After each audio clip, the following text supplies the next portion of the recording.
नमस्कार दोस्तों। तो कैसे हैं आप सब? स्वागत है आपका एक और नई वीडियो में। तो आज के इस वीडियो में हम बात करेंगे अमेरिका के बारे में, अमेरिका की हिस्ट्री के बारे में और सबसे मेन पॉइंट, अमेरिका को यूनाइटेड स्टेट ऑफ अमेरिका क्यों कहा जाता है, इंडिया को क्यों नहीं कहा जाता, यूनाइटेड स्टेट ऑफ इंडिया क्यों नहीं कहा जाता, ये बड़ा हमारा सवाल रहेगा। तो चलिए शुरू करते हैं।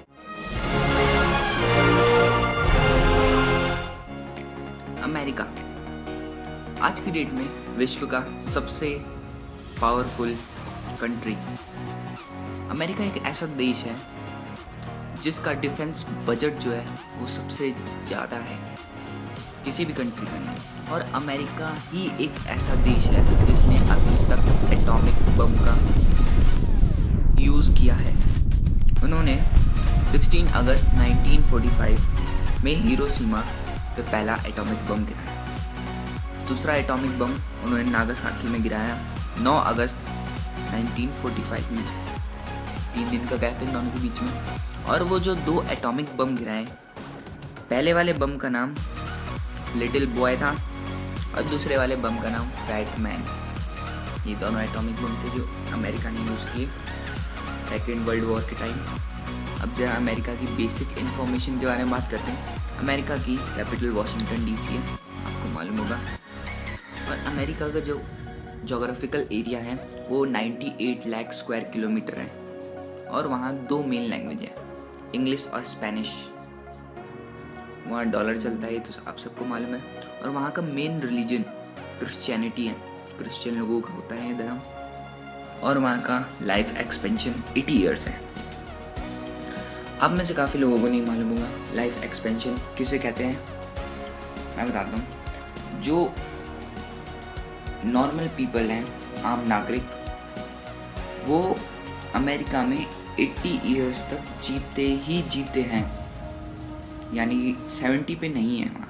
70 पे यानी कि ज़्यादातर लोग नहीं मरते वहाँ। ज़्यादातर लोग 80 के बाद ही मरते हैं, 80 ईयर्स के बाद ही मरते हैं।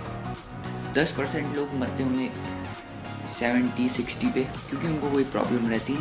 बट अगर वहाँ नॉर्मल कोई इंसान है, नॉर्मल हेल्थी, वो 80 ईयर्स तक जिएगा ही जिएगा। इंडिया में तो काफ़ी कम है। और अमेरिका का लिटरेसी रेट 99% है, इंडिया को तो 70 है। अभी बात करेंगे हम इंडिया के बारे में। और ये पॉइंट सबसे मेन है डिफरेंस के बारे में, जो आपको मैं आगे बात करने वाला हूँ।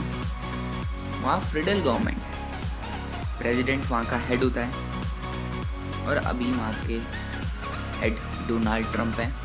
और वहाँ की जीडीपी पर कैपिटल यानी कि हर एक आदमी की औसतन कमाई $59,000 है। और वहाँ की पॉपुलेशन 3 करोड़ 23 लाख के आसपास है।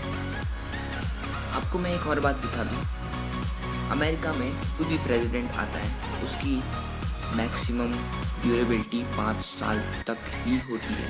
जैसे इंडिया में 5 साल के बाद चुनाव होते हैं, वापस इलेक्ट होता है तो वापस आता है। लेकिन अमेरिका में ऐसा नहीं है।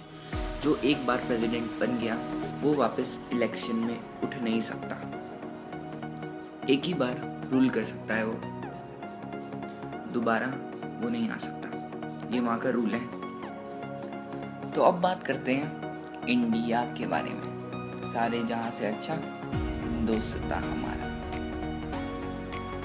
इंडिया की लोकेशन साउथ एशिया की साइड। इंडिया की कैपिटल दिल्ली है, तो आपको मालूम होगा। इंडिया का एरिया 3.28 लाख स्क्वायर किलोमीटर है। और यहाँ मेन लैंग्वेज हिंदी, इंग्लिश और 21 अदर लैंग्वेजेस हैं। यहाँ कोई भी नेशनल लैंग्वेज नहीं है। और इंडिया का कोई रिलीजन नहीं है। कॉन्स्टिट्यूशन में इंडिया का कोई रिलीजन है ही नहीं। मेन रिलीजन यहाँ है हिंदुज़म है, इस्लाम है, सिख है और क्रिश्चियनिटी है। और करेंसी तो यहाँ इंडियन रुपी चलती है। लिटरेसी रेट, इंडिया का लिटरेसी रेट 71.2% है। ये काफ़ी कम है कंपेयर टू यूएस, काफ़ी कम है ये। और इंडिया का लाइफ एक्सपेंशन 68 ईयर है। और इंडिया की government federal Republic and parliamentary democracy है यहाँ पर।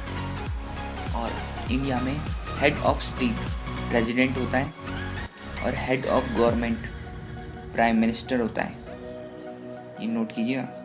और इंडिया की जीडीपी पर कैपिटल जीडीपी यानी कि औसतन आम आदमी की कमाई $7,000 है।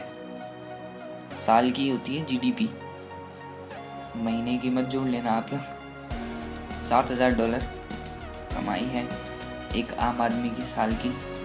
और इंडिया की पॉपुलेशन 128 करोड़ है। और आपको इंडिया के बारे में एक फैक्ट बता दूं मैं, इंडिया का जो रोड नेटवर्क है वो world second largest road network है इंडिया का। तो अब बात करते हैं अपने क्वेश्चन के बारे में कि अमेरिका को यूनाइटेड स्टेट ऑफ अमेरिका क्यों कहते हैं।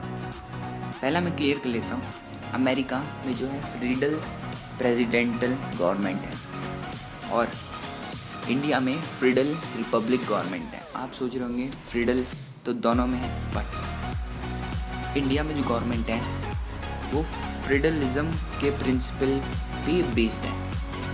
ये पूरा 10th क्लास में पढ़ा है आपने। अगर आप कोई हायर क्लास लोग मेरी वीडियो देख रहे हैं तो कोई बच्चे देख रहे हैं तो आने वाली क्लास में पढ़ेंगे, वो पहले बता रहा हूँ मैं। और जब कॉन्स्टिट्यूशन बना इंडिया का तब इंडिया को एक यूनियन स्टेट डिक्लेयर कर दिया गया। अमेरिका में ऐसा नहीं है, अमेरिका में कमिंग टुगेदर फेडरलिज्म है और इंडिया में होल्ड टुगेदर फेडरलिज्म है। अब कमिंग टुगेदर फेडरलिज्म है अमेरिका में, तो अमेरिका में सारे इंडिपेंडेंट स्टेट है। तभी आपने नोटिस किया होगा इंडिपेंडेंट में हर एक स्टेट का अपना एक अलग फ्लैग है। तो अमेरिका में सारे इंडिपेंडेंट स्टेट थे, वो एक साथ आए और उन्होंने एक कंट्री फॉर्म किया।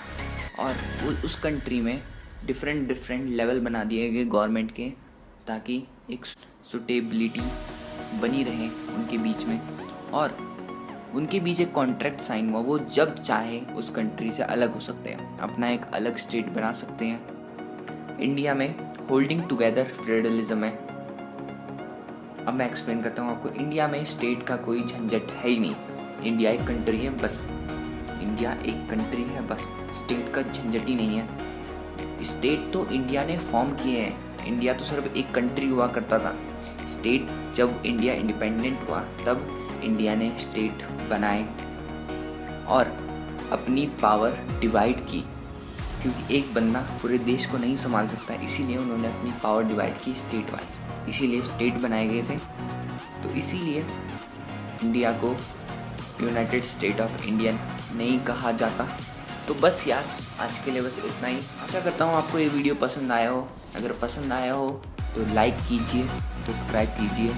और आप जो लाइक दबाते हैं कसम से दिल को फील होता है बहुत, तो सपोर्ट करते रहिए। मिलते हैं आपको नेक्स्ट वीडियो में। आज के लिए बस इतना ही।